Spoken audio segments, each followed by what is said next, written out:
चलिए तो आज के ऑनलाइन लाइव क्लास में आप लोगों का स्वागत है। आप लोग जानते ही हैं कि हम 10th के इकोनॉमिक्स के इकाई 4 का अधिकांश पॉइंट हमने पिछले क्लास में पढ़ा चुके हैं और आज जो बचा हुआ पॉइंट है वो आज पढ़ेंगे। और आज का पॉइंट होगा आपका वित्तीय संस्थाएं किसी भी देश का मेरुदंड माना जाता है, क्यों? लिख लीजिए आप।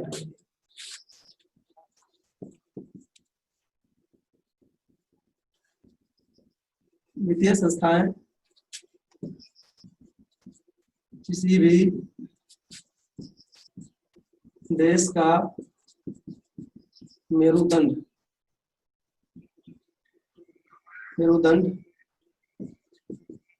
माना जाता है, क्यों?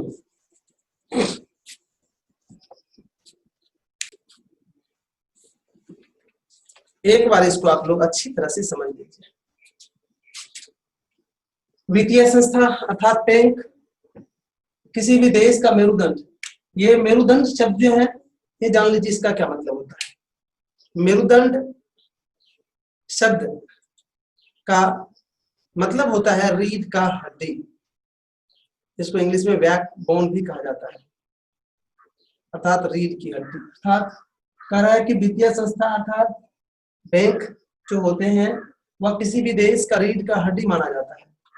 क्यों, कैसे? तो मैं बता दूं आप लोग को कि वित्तीय संस्था ही देश की जो आर्थिक आवश्यकता होती है उसको किसी न किसी रूप में पूरा करती है।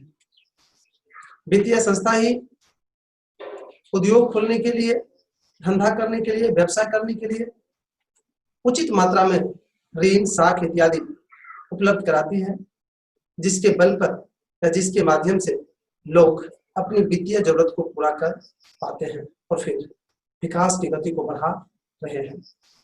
मेरा मानना है कि वित्तीय संस्था अगर मजबूत नहीं है या वित्तीय संस्था नहीं है तो आर्थिक विकास संभव नहीं है। अतः स्पष्ट हो गया कि वित्तीय संस्था किसी भी देश का मेरुदंड है। हमारे देश में वित्तीय संस्था को मजबूत करने के लिए ही शायद मालूम होगा आपको कि वित्तीय राजधानी मुंबई है हमारी, वहां पर दलाल स्ट्रीट है, अर्थात वहां पर एक पूंजी बाजार स्थापित किया गया है और उस पूंजी बाजार में भारत की जो आर्थिक गतिविधियां हैं उसकी पूरी लेखा जोखा अप टू डेट रहती है और वह समय समय पर जारी करते रहते हैं। और जब हमारी आर्थिक व्यवस्था थोड़ा माइनस में जाने लगती है तब हमें और हमारी सरकार, हमारी व्यवस्था को यह आगाह वहां से किया जाता है कि यह माइनस में जा रहा है, अतः सतर्क हो जाइए और इसको इस तरह से आप प्लस में ला सकते हैं। और फिर वहां से अर्थव्यवस्था नियंत्रित हो रही है, जिसके कारण आज भारत भी दुनिया के गिने चुने देशों में से एक बनते जा रहे हैं। शायद आर्थिक विकास की जो गति इतनी तेज है, इतना जो आर्थिक विकास की गति सफल हुआ है, उसका मैं श्रेय मुंबई के पूंजी बाजार को दे रहा हूं। तो शायद आपने देख लिया कि घुमा फिरा के वहीं चले जाता है वित्तीय संस्था पर। जब विकास की बात आती है तो घुमा फिरा के वित्तीय संस्था पर ही चले जाता है। तब हम बेहिचक कह सकते हैं कि किसी भी देश का वित्तीय संस्था वहां के मेरुदंड होते हैं, रीढ़ की हड्डी होते हैं। जिस तरह से रीढ़ की हड्डी पूरी शरीर को नियंत्रित कर रहे हैं, कंट्रोल में रख रहे हैं, ठीक उसी तरह से वित्तीय संस्था देश की आर्थिक व्यवस्था को कंट्रोल में रख रहे हैं, उसको गति दे रहे हैं। तो अब ये आपको समझ में आ गया होगा। अब इसको आप लोग नोट कर लीजिए। वित्तीय संस्थाएं किसी भी देश का मेरुदंड माना जाता है क्योंकि वित्तीय संस्थाएं ही आर्थिक विकास के लिए उचित ऋण एवं साख की व्यवस्था करती है। साथ ही इसके द्वारा आर्थिक समीक्षा होती है। साथ ही इसके द्वारा आर्थिक समीक्षा होती है और समीक्षा के बाद जो कमी सामने आती है उसे दूर करने के लिए हर संभव प्रयास किया जाता है और फिर आर्थिक स्थिति नियंत्रण में रहती है। कुल मिला भारत में इसके लिए आर्थिक राजधानी मुंबई में एक सुसंगठित पूंजी बाजार बनाया गया है जो भारत की आर्थिक व्यवस्था को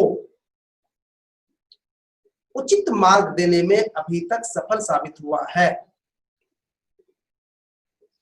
जो भारत की आर्थिक व्यवस्था को उचित मार्ग देने में अभी तक सफल साबित हुआ है। यही कारण है कि भारत जैसे विशाल देशों की आर्थिक स्थिति सुधर रही है। तो इस तरह से आपने वित्तीय संस्था किसी भी देश का मेरुदंड माना जाता है या क्यों माना जाता है उसको आपने समझ गए और लिख भी लिए। अगर इसमें आपको थोड़ा सा भी कहीं कोई डाउट है तो आप हमसे क्वेश्चन पूछ सकते हैं। समीक्षा का मतलब? जी, समीक्षा का मतलब होता है किसी भी चीज या कोई भी काम जो किया जाता है उसका पुनः निरीक्षण करना, मूल्यांकन करना कि वो जो काम किए उससे क्या लाभ हुआ, क्या हानि हुआ, वही यही चीज समीक्षा कहलाता है।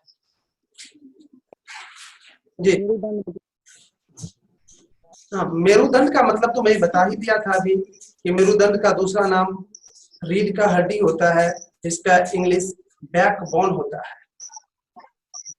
नियंत्रण का मतलब सर? नियंत्रण का मतलब कंट्रोल करना होता है। सर साख का मतलब? साख हम बताए थे पिछले क्लास में, साख का मतलब उधारी होता है। कहीं पर जो उधारी मिलता है उसी को साख कहा जाता है। इसका मतलब कुछ नए बच्चे जुड़े हैं और मैं आप लोग को ये भी सूचना दूं कि अभी जो भयावह स्थिति खास करके सुपौल का बनते जा रहा है कोरोना को लेकर, और अभी मैं कल पेपर में पढ़ा था विश्वविद्यालय भी, बीएन मंडल भी इस ऑनलाइन क्लास पर कुछ विशेष मीटिंग किए थे और कॉलेज में भी ये पढ़ाने की व्यवस्था कर रही है। क्योंकि अगर ज्यादा भयावह स्थिति हुआ ना तो हमको लगता है कि इस सेशन में कहीं यही नहीं जरिया बन जाए ऑनलाइन। इसलिए मैं आप लोग से रिक्वेस्ट करता हूं, मैं आप लोग से बार बार ये कह रहा हूं कि जब ऑफलाइन क्लास शुरू होगी तो मैं इस चीज को री करूंगा, लेकिन इतना अच्छा से री नहीं कर पाएंगे क्योंकि टाइम नहीं मिलेगा हमको। इसलिए आप लोग से भी रिक्वेस्ट है कि इस बीच में देखते हैं कि 5-7 को बच्चा 10 को बच्चा गायब है और इसमें से भी कल देखते हैं, कल के बाद आज 8 गो लड़का है, आज भी कुछ नए लड़का है। हेलो, आवाज को बंद रखिए प्लीज, सुनिए हमारी बात। तो मैं आप लोग से ये कहना चाह रहा था कि जो बच्चे डिसकंटिन्यू हो जाते हैं या अभी तक जो आपके मित्र नहीं जुड़े हैं, मैं उससे कहना चाह रहा हूं कि इससे बिल्कुल ही चिपक जाइए आप, क्योंकि हो सकता है कि कल के लिए आपको यही सहारा रहे। क्योंकि जिस तरह से भयावह स्थिति बन रही है हम इससे नहीं भाग सकते हैं कि यह हमारा सहारा नहीं बनेगा। भगवान करे कि कल ही से क्लास शुरू हो जाए। मैं तो ऑफलाइन के लिए तरस रहा हूँ, लेकिन क्या करें, मजबूरन ऑनलाइन देना पड़ रहा है। और जब देना पड़ रहा है और ये अभी है तो शायद इससे आप लोग निश्चित रूप से चिपक जाइएगा, अर्थात कभी अपसेंट नहीं होइएगा। आपके मित्र इत्यादि जो इग्नोर कर रहे हैं, अभी भी जो 8 लड़का जो कल नहीं जुड़े थे आज जुड़े हैं, खास करके मैं उनसे कहना चाहता हूँ कि आप डिसकंटिन्यू नहीं होइए। अरे आपका एक प्रमुख अंग बन चुका है यह। चलिए मैं अगले पॉइंट की ओर बढ़ता हूँ। अगला पॉइंट है आपका प्रमुख स्नेह तत्व। और शायद मालूम है कि प्रमुख स्नेह तत्व में हम क्या लिखाते हैं। अर्थात जो चैप्टर लास्ट होता है उसका जो इम्पोर्टेंट ऑब्जेक्टिव होता है उसको हम लिखाते हैं। तो आज ये चौथा चैप्टर आपका लास्ट हो गया, इसके इम्पोर्टेंट जो क्वेश्चन है उसको हम लिखने जा रहे हैं।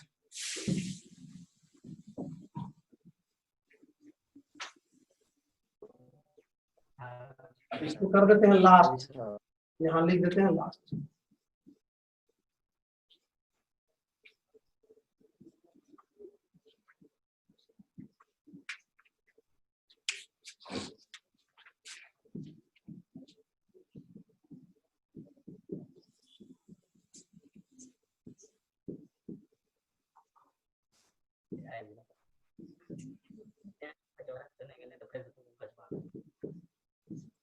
एक नंबर पे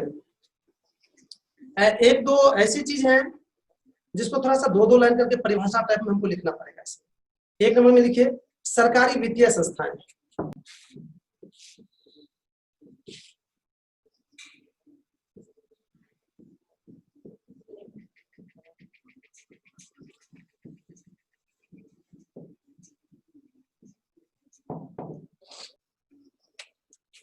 बिल्कुल ही इसको समझने में दिक्कत नहीं होनी चाहिए आपको। सरकारी वित्तीय संस्था अर्थात वैसी वित्तीय संस्था जिसका संचालन सरकार द्वारा होती है उसको सरकारी वित्तीय संस्था कहते हैं। क्योंकि आप मार्केट में या गांव में भी देखते होंगे कि बैंक मुख्य रूप से दो तरह के होते हैं, एक तो सरकार के द्वारा संचालित होते हैं, एक प्राइवेट बैंक भी होती है। तो वही जो सरकार द्वारा संचालित होती है उसको कहते हैं सरकारी वित्तीय संस्था। चलिए इसको लिख लीजिए। वैसी वित्तीय संस्थाएं जो सरकार के द्वारा संचालित होती है उसे सरकारी वित्तीय संस्थाएं कही जाती है। जैसे स्टेट बैंक, सीबीआई, सीबीआई इसको कहते हैं central bank of India, PNB आदि।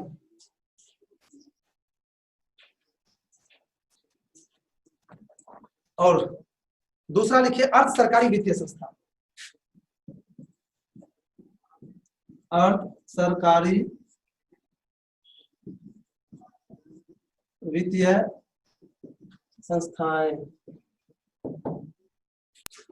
ये लिख के रह दीजिए अर्ध सरकारी वित्तीय संस्थाएं।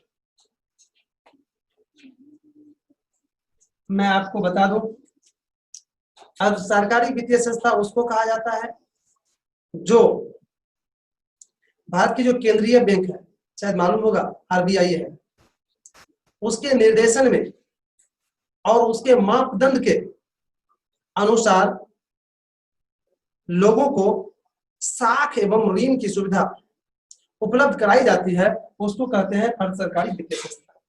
जैसे ये जो कोसी क्षेत्रीय ग्रामीण बैंक है, क्षेत्रीय ग्रामीण बैंक है, कोऑपरेटिव बैंक है, ये सब हुआ अर्ध सरकारी वित्तीय संस्था। चलिए इसको भी आप लोग नोट कर लीजिए।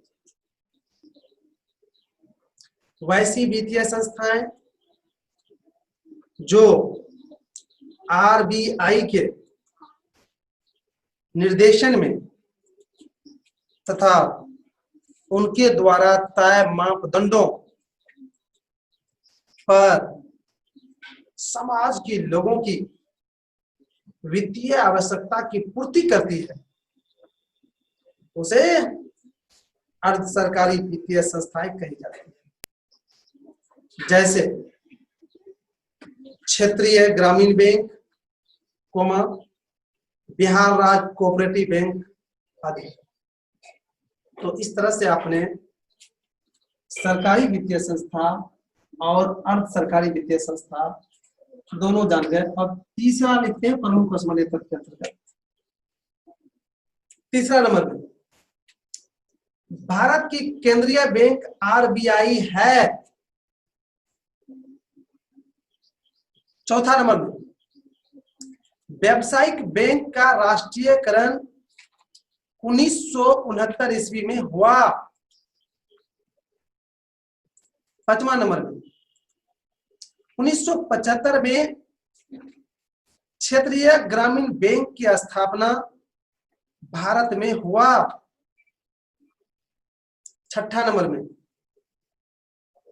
देश में अभी 196 क्षेत्रीय ग्रामीण बैंक कार्यरत है।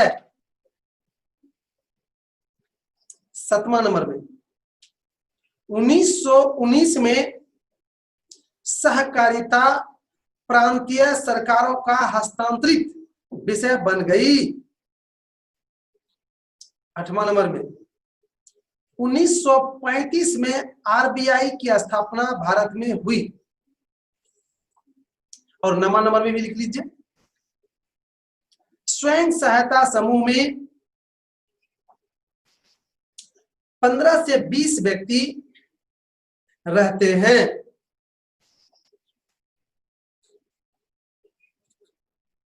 और 10वां नंबर में भी लिख लीजिए, भारत की वित्तीय राजधानी मुंबई को कहा जाता है। भारत की वित्तीय राजधानी मुंबई को कहा जाता है। तो इस तरह से हमने आज इकाई 4 का जो पॉइंट बचा हुआ था उसको हमने पूरा कर दिए। और अब अगले चैप्टर की ओर आज नहीं बढ़ पाएंगे क्योंकि आज समय समाप्त हो रहा है, अतः यहीं पर क्लास को आज विराम देना पड़ा।